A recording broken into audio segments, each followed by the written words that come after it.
All right, it is exactly 3:01 a.m. on 8/18/2021, and I took a little break. Why? Because something happened earlier, and I ended up leaving. And when I left, things happen, and every once in a while, you have these places where people will donate things to charity. But in Texas, they do this thing where they don't make it inside, and they will leave stuff in proximity to where you deposit it, and in some places they'll even leave it behind.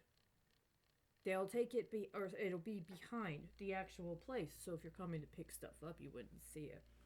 It's a couple of places in the last year and a half I found some important things, and they usually have a very important time frame associated with them. I already knew about some things. I looked at this particular case.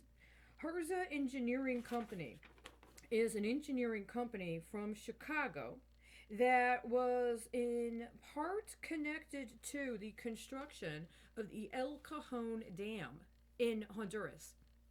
Now, Herza Engineering has since had its name rechanged, but it may or may not have been a signatory to and somehow expected to be a part of the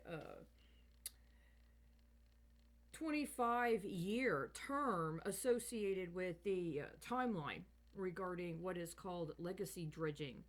It's a technique associated with hydropower facilities, including those that make use of reservoir system, and that at least once every 25 years it is necessary to engage in some process of addressing the accumulated sediment at the bottom of the reservoir. It's called dredging. And at least within the United States, it has to be performed in a comprehensive manner at least once every 25 years. But in some contexts, it is called legacy dredging. Well, in the course of my travels today, I stopped by, or I was outside of where this particular place was, and I found a box. And in the box were what appeared to be boxes of a pharmaceutical product. I looked inside the box. Why would somebody be donating a box full of some sort of pharmaceutical to a charity that's supposed to receive clothing and items of that sort to distribute to people who have need, homeless people, people who are maybe in a domestic violence shelter associated with that particular organization? I looked it up online to see what it is. The ironic thing is it has a box, and included on the box is Braille. It's even in Braille. And it says that it was manufactured by a company in the United Kingdom and manufactured for a company in the United States. I looked it up online.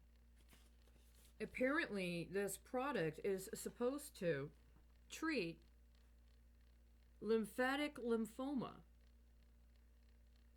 I'm sorry, leukemia. Lymphatic lymphoma associated with leukemia. And the information about this particular condition involves compacting and swelling of the lymph nodes, including in the armpit, right? So there were 47 bottles. The thing is, there's no label on the bottle, and the bottles are empty. It's just got a box. And it's got the syringe inside. And it's got the cap for the bottle. But there's no label on the bottle. And there's no product in the bottle. Is somebody manufacturing fake Pyrexin?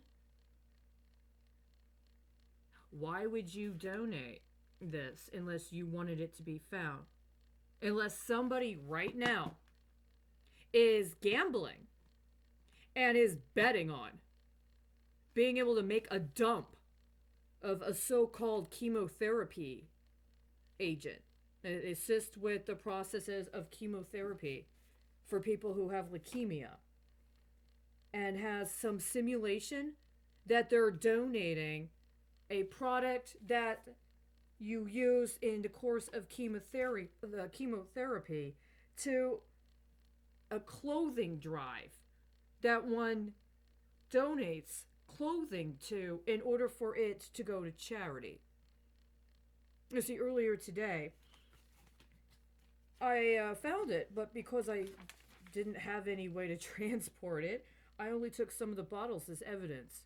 But then, after I understood the timelines and found some information online,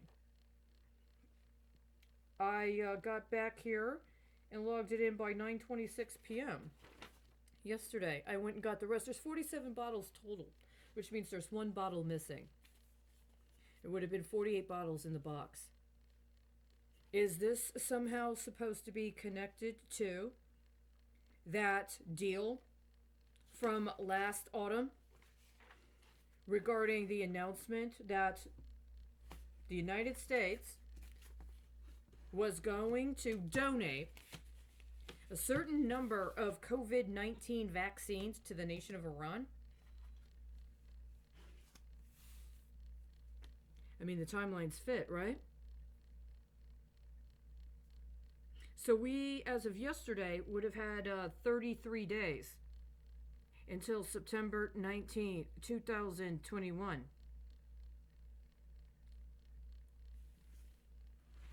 I'm just going to say for the record, I'm incredibly, disgustingly insulted. When I was in that domestic violence shelter, my understanding is the trigger to get me kidnapped is when I asked a woman who was a medical translator to assist me in translating my business model and my proposal so that every woman in the shelter could be a part of it and potentially apply it for herself. The next day, I was kidnapped. And it just so happens that a former friend of mine, who, by the way, fits the same demographic, actually has leukemia. And is actually a medical translator in another fucking state. This is completely disgustingly contemptible. I don't know who you are. Yes, I do.